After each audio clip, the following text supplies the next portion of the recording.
Jangan lupa subscribe YouTube channel Metro TV News dan jangan lupa nyalakan notifikasinya.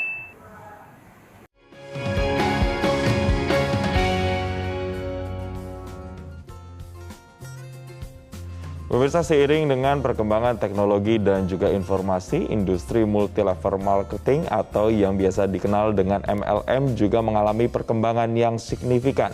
Ditambah lagi dengan adanya payung hukum, yaitu Undang-Undang Perdagangan Nomor 7 Tahun 2014. Lantas sebenarnya bagaimana peran dari industri multi-level marketing ini dalam mendongkrak perekonomian di Indonesia secara nasional? Pagi ini kita akan membahasnya langsung bersama dengan Ketua Umum Asosiasi Perusahaan Penjualan Langsung Indonesia atau AP2LI Bapak Hendru Susanto. Selamat pagi Pak Hendru. Selamat pagi Mas Isin. Terima kasih sudah hadir Pak Hendru.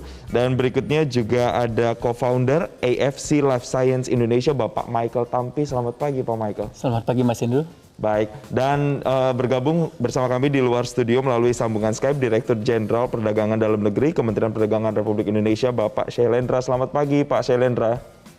Selamat pagi Mas Jason. Terima kasih Pak Shailendra sudah bergabung bersama kami. Mungkin saya pertama mau ke Pak Hendru dulu Pak. Berbicara soal industri multi-level marketing atau biasa dikenal masyarakat sebagai MLM. Bisa dijelaskan lagi Pak sebenarnya sejak kapan industri ini mulai masuk dan perkembangannya hingga saat ini di Indonesia pergerakannya seperti apa Pak? Ya Mas Jason, industri penjualan langsung itu sebenarnya sama seperti industri-industri yang lain di sektor perdagangan di Indonesia. Cuma memang industri kami memiliki keunikan tersendiri ya. Kalau misalnya industri lain, misalnya kalau kita tahu distribusinya, rantai distribusinya lebih panjang, misalnya dari pabrik, kemudian ke distributor 1, distributor 2, agen, retailer, dan seterusnya. Tapi kalau di industri penjualan langsung itu rantainya lebih pendek. Biasa dari produsen atau pabrik, kemudian ke perusahaan penjualan langsung, kemudian langsung ke mitra usaha, dan langsung ke konsumen akhir. Nah, industri ini sebenarnya sudah lama berada di Indonesia, sudah sejak tahun 70-an ya. Kalau mungkin Mas Jason pernah dengar zaman dulu ada ensiklopedia Britania, ensiklopedia Americana, itu dijual door to door melalui sistem penjualan langsung. Seperti itu. Nah, jadi sekarang kira-kira industri ini sudah berusia 40 tahunan lah hadir di Indonesia. Geliatnya sendiri di Indonesia seperti apa sih Pak? Kalau kita melihat apakah sudah banyaknya masyarakat kemudian yang terjun ke dunia MLM ini atau seperti apa Pak? Nah, survei yang dilakukan oleh Kementerian Perdagangan beberapa waktu yang lalu menunjukkan bahwa industri ini menyumbang 16,3 triliun rupiah di tahun 2019 dan angka ini cukup luar biasa ya, dengan mitra usaha sebanyak 6 juta orang sebagai mitra usaha. Jadi kita melihat memang industri ini industri yang terus berkembang dari waktu ke waktu di Indonesia, dan kita juga gembira bahwa kita mampu menyumbang tingkat pertumbuhan ekonomi yang cukup baik lah untuk perekonomian nasional bangsa kita yang tercinta ini. Oke, Pak, berbicara soal geliatnya sendiri di Indonesia, ini kemudian kan banyak juga kemudian kalau kita lihat ada beberapa kasus-kasus penipuan begitu yang terjadi di industri ini sendiri. Nah, untuk bisa membedakan MLM yang legal dan ilegal, ini perbedaannya seperti apa sih Pak? Nah, memang industri kita ini sering banyak ditawarkan oleh oknum-oknum yang kurang bertanggung jawab ya, melalui skema-skema yang mestinya tidak legal. Nah, cara yang baik, yang paling tepat untuk memilih MLM ini bagus atau tidak, atau layak dijalankan atau tidak adalah tanyakan saja ini punya izin atau tidak, punya surat izin usaha penjualan langsung atau tidak. Yang dikeluarkan oleh Kementerian Perdagangan. Oke.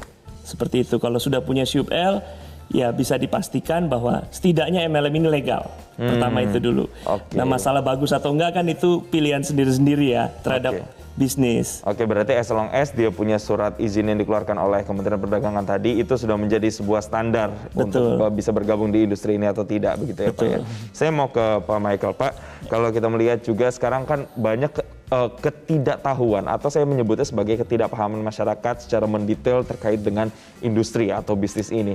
Apa yang seharusnya dilakukan oleh industri ini supaya para pelakunya itu benar-benar paham dan bisa menjalankan bisnis atau industri ini secara tepat begitu Pak? Oke, thank you Mas Jason. Ya, kalau dari saya, dari AFC, saya melihat ini perlu peran dua belah pihak. yaitu dari kami perusahaan yang menjalankan bisnis MLM maupun bagaimana kami mengedukasi teman-teman yang ingin bergabung seperti itu. Jadi ada proses di mana kuncinya itu ada di yang pertama di perusahaan itu. Ya, dia harus penuhin legalitasnya, dia harus penuhin kewajibannya sesuai dengan peraturan yang ada, kemudian baru menjalankan bisnisnya. Nah, dari situ baru yang saya lihat adalah peran dari bagaimana kita mengedukasi teman-teman yang ingin bergabung, teman-teman yang harus kita harus mengajarkan mereka bagaimana menjalankan bisnis ini dengan benar, dengan aturan yang ada. Contohnya dari Kementerian Perdagangan kita sudah diatur industri ini tidak boleh melakukan penjualan secara langsung melalui e-commerce misalnya seperti itu. Nah, itu salah satu contohnya ya, Mas Jason. Itu yang kita selalu ajarkan dan edukasi bagaimana menjalankan bisnis ini. Kalau di AFC, saya bilang menjalankan bisnis MLM dengan integritas. Seperti itu. Oke, salah satu yang kemudian jadi ciri khas begitu karena tidak boleh produknya dijual di e-commerce begitu ya Pak ya. Oke, ini kan sekarang kondisi COVID-19. Kalau kita lihat banyak juga saya pun punya teman-teman yang kemudian bergeliat di bisnis ini atau industri ini. Bagaimana geliatnya di masa pandemi COVID-19 dan produk apa saja sih biasanya atau industri mana yang sektor mana yang paling booming begitu? Oke, saya bisa bilang secara general ini dengan kondisi pandemi, resesi, dunia MLM saat ini justru ada kabar baik. Jadi kayak, secara general meningkat. Ya mungkin dari Pak Hendro nanti bisa sharing juga. Tapi kalau secara spesifik lagi industri apa, sektor mana, itu di sektor kesehatan, Mas Jason. Gitu di masa pandemi COVID-19 betul, ini.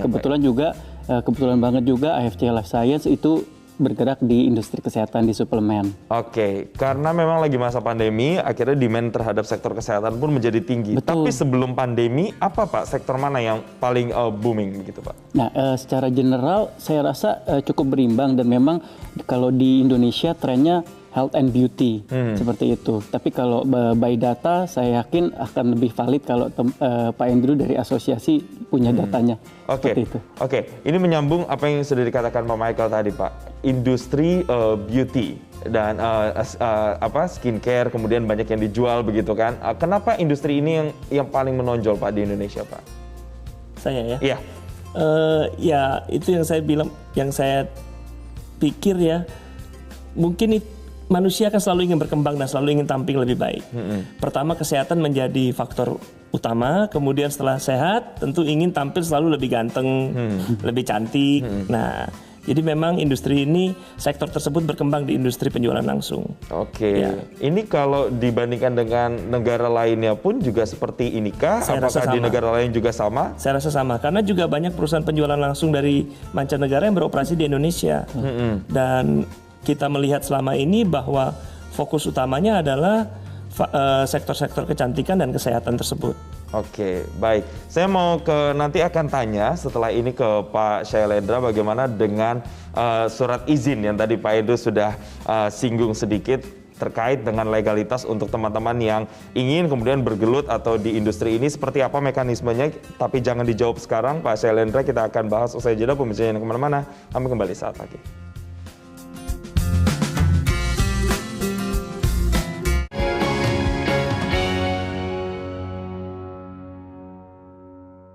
Didukung oleh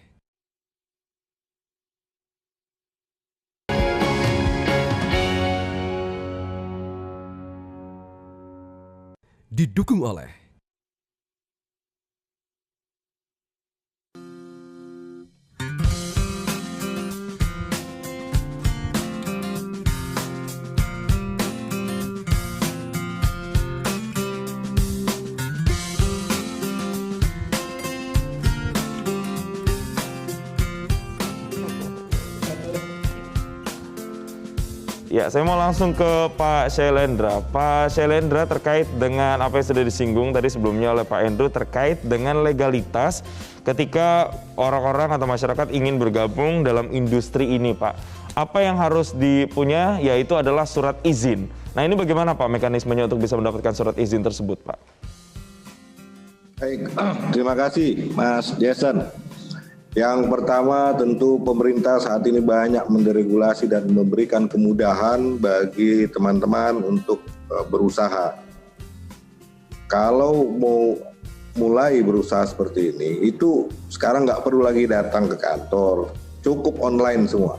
Jadi permohonan untuk mendapatkan izin usaha di bidang usaha penjualan langsung ini atau sering kita sebut MLM, itu KBLI-nya 47999 ini, tinggal pelaku usaha ini langsung dia submit aja ke OSS, Online Single Submission, untuk mendapatkan nomor induk berusaha atau NIB. Nanti setelah dapat NIB, ada waktu 45 hari bagi pelaku usaha ini untuk memenuhi persyaratan komitmen.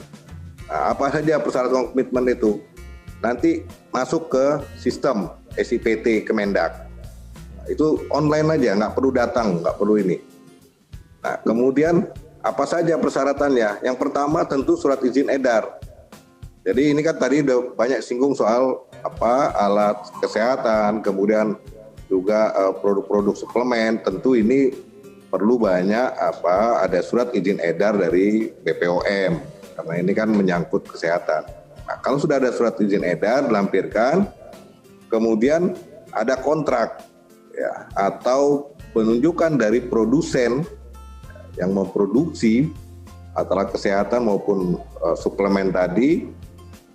Nah, ini kontraknya penunjuk si pelaku usaha itu memang untuk mendistribusikan barangnya. Dan yang terakhir, yang ketiga, itu program pemasaran dan kode etik. Jadi pelaku usahanya harus membuat sistem pemasarannya, kemudian program pemasaran seperti apa, kode etiknya, dan ini diverifikasi dan disetujui oleh asosiasi.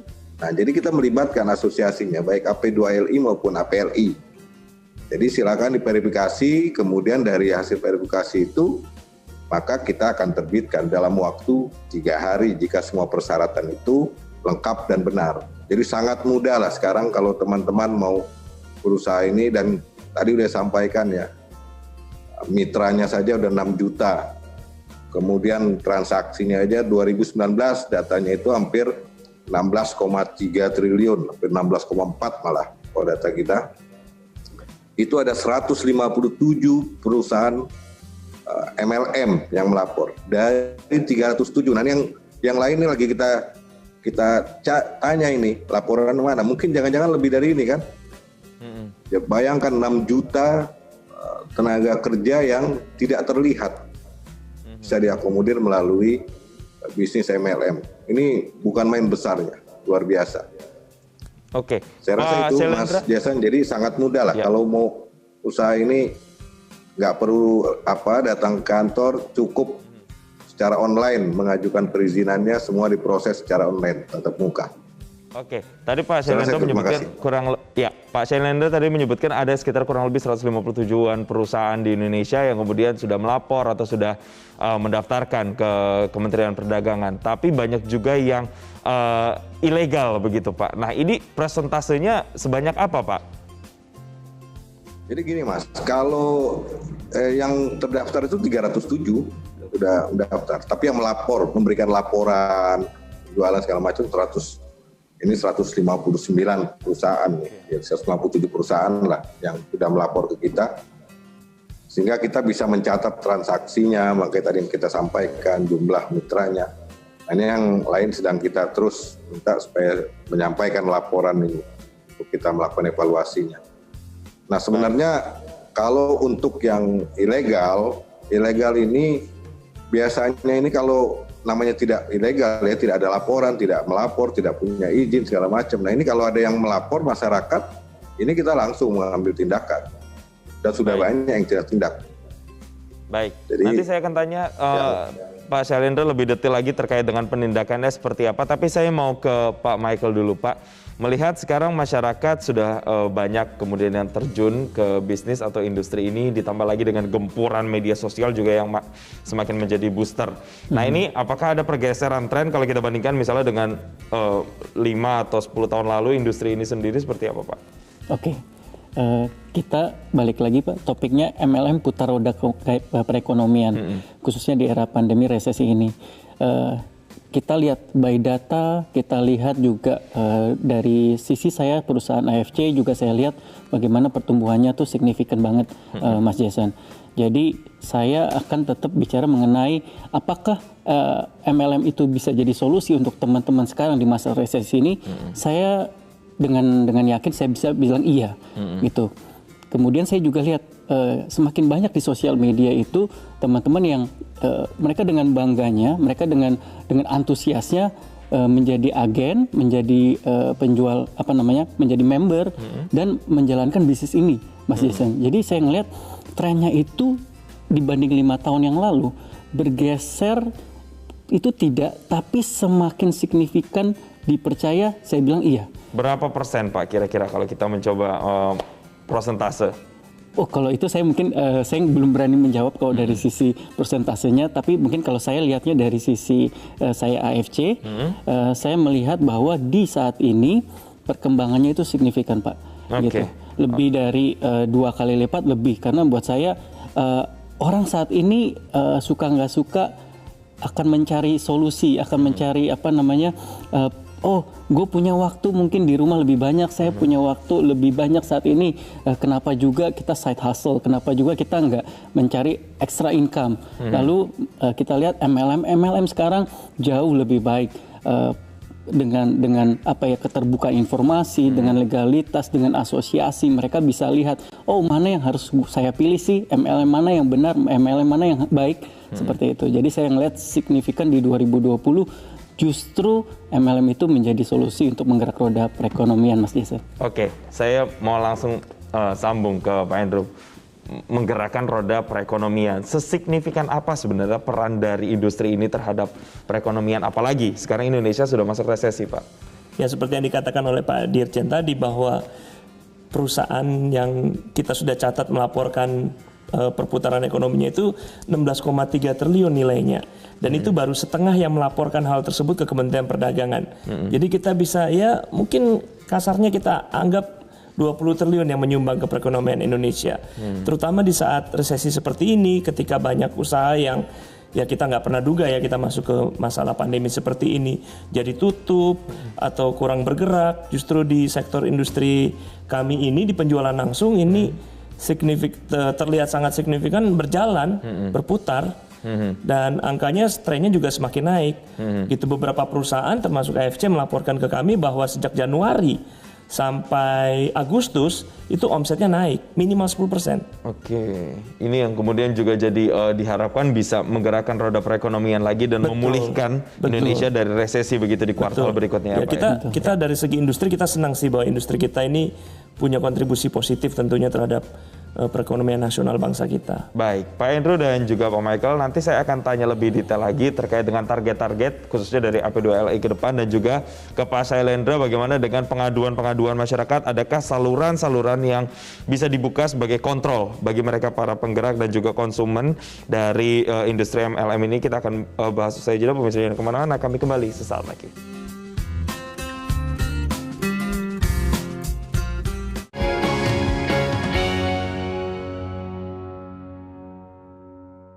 Didukung oleh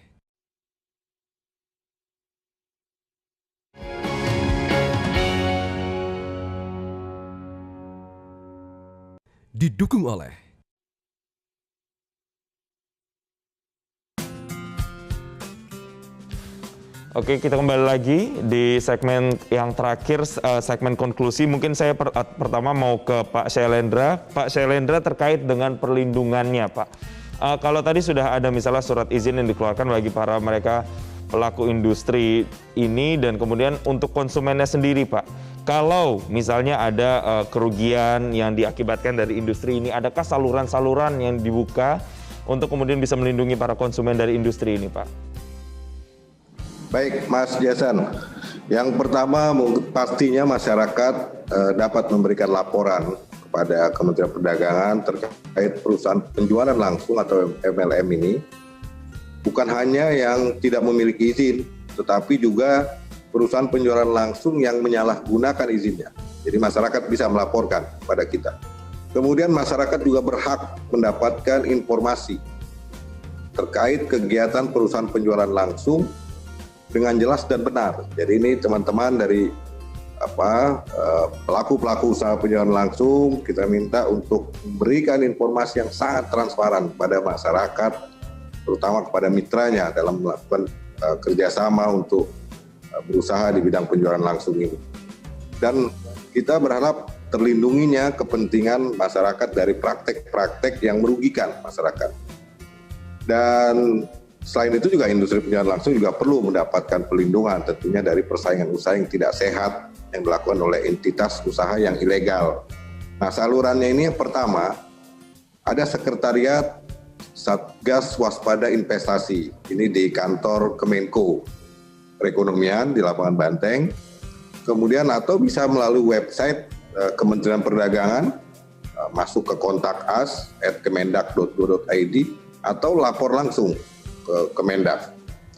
Dan kita berharap karena di Satgas ini ada 13 kementerian, lembaga yang secara berkesinambungan kita terus berkoordinasi untuk menginformasikan kepada masyarakat terkait entitas usaha yang tidak berizin atau masyarakat sebaliknya yang melaporkan ke Satgas itu. Nah, ini upaya-upaya kita bukan hanya melindungi konsumen, tetapi kita juga harus melindungi teman-teman pelaku usaha yang mungkin terganggu usahanya oleh entitas usaha yang ilegal. Termasuk tadi disampaikan oleh teman-teman dari asosiasi. Kita beberapa hari yang lalu juga terima surat dari teman-teman asosiasi, produk-produk yang ternyata masuk ke online, tadi udah singgung sedikit. Itu langsung kita tindak lanjuti dengan teman-teman IDEA, tolong ini di take down. Karena ini nggak bisa, ini udah eksklusif produk, harus dijual secara MLM. Tadi udah disampaikan oleh teman-teman APR, betul itu. Tidak boleh lagi dijual online. Nah, ini kan harus kita koordinasi terus. Jadi kita melindungi teman-teman pelaku usaha ini ketika menginformasikan ada produk-produknya yang masuk ke online marketplace, segera kita koordinasikan, informasikan ke teman-teman melalui IDEA maupun teman-teman langsung ke marketplace untuk men-take down itu produk-produk yang tidak seharusnya diperjualbelikan di marketplace atau online. Karena kita sangat berharap juga, tadi sudah sampaikan, begitu besar kontribusi yang diberikan juga oleh MLM, baik untuk pertumbuhan ekonomi dari omsetnya yang besar, kemudian juga terutama penyerapannya terhadap mitra-mitra yang tentu ini juga membantu masyarakat untuk berusaha. Apalagi dalam pandemi COVID-19 ini tentu banyak masyarakat yang selain membutuhkan produk-produk tersebut juga pemasarannya yang cukup baik melalui MLM. Ya, artinya ada dua pengawasan di sini, pengawasan untuk para pelaku industrinya dan juga perlindungan konsumennya pun dijamin begitu ya. Saya mau ke Pak Michael. Pak Michael, apa kemudian pesan yang ingin disampaikan kepada mereka, para pelaku industri ini supaya kemudian bisa lebih expand lagi, Pak? Oke. Khususnya untuk kami pelaku yang menjalankan bisnisnya ya, Mas Jason ya, seperti itu ya. Oke, buat kami dari perusahaan MLM, yang pasti saat ini kami punya spirit yang berbeda, Mas Jason. Kami ingin membuat industri MLM itu baik, harum namanya, gitu seperti itu. Kami ingin masyarakat memberi kami kesempatan untuk melihat, saat ini berbeda gitu. Apa yang pernah dilakukan oleh oknum-oknum yang mungkin mencemarkan nama baik industri ini, tapi kami hadir bersama ekosistem yang berbeda, bersama AP2LI, bersama Kementerian Perdagangan, semuanya ini kami membentuk suatu ekosistem industri MLM yang lebih baik. Jadi dengan integritas, dengan legalitas yang baik, kami dari AFC Life Science ingin membuktikan itu. Ayo jangan ragu untuk melihat ke opportunity itu, karena sebetulnya MLM itu tidak ada yang salah, gitu. Industri ini harusnya bisa menjadi kontribusi yang sangat besar buat Indonesia, gitu Mas Jason. Oke, saya mau ke Pak Andrew. Pak, menutup perbincangan kita sebagai asosiasi yang membawahi, menaungi ratusan industri ini, Pak. Apa yang kemudian ingin dicapai, apa yang kemudian menjadi target ke depannya, Pak? Ya, tentu kita ingin bahwa industri ini berkontribusi lebih banyak lagi kepada masyarakat, kepada perekonomian nasional. Nah, saya juga ingin menghimbau kepada masyarakat luas supaya seperti yang tadi Pak Michael sudah katakan, coba lihat industri ini. Mungkin industri ini bisa menjadi solusi juga di masa pandemi ini. Karena dengan begitu banyak orang yang sudah membuktikan juga terbantu, seperti angka tadi yang juga Pak Dirjen katakan, 16,3 triliun itu luar biasa besar. Dan itu baru setengahnya aja loh. Ya berarti bisa lebih besar lagi ya. Kami berharap industri ini dapat benar-benar membantu masyarakat, terutama di saat-saat sulit seperti pandemi ini. Namun kami juga mengingatkan, jangan lupa kalau memilih perusahaan nih, selalu harus tanya dulu, ini ada izinnya tidak? Ini yang paling penting. Karena seperti yang kita ketahui, banyak sekali oknum-oknum di luar sana yang menggunakan industri ini sebagai kedok untuk menipu. Nah ini berbahaya sekali. Selalu pastikan harus memiliki surat izin usaha penjualan langsung terlebih dahulu. Harus ada kritis di situ, betul ya Pak ya? Baik, saya rasa begitu. Terima kasih Ketua Umum Asosiasi Perusahaan Penjualan Langsung Indonesia atau AP2LI Bapak Edo Susanto sudah bergabung. Kemudian ada Co-founder AFC Life Science Indonesia Bapak Michael Tampi, dan juga Bapak Syailendra, Dirjen Perdagangan Dalam Negeri Kementerian Perdagangan Republik Indonesia sudah bergabung bersama kami. Dan pemirsa jangan kemana-mana, saat lagi Selamat Pagi Indonesia masih akan hadir dengan berbagai informasi untuk Anda. Tetaplah bersama kami.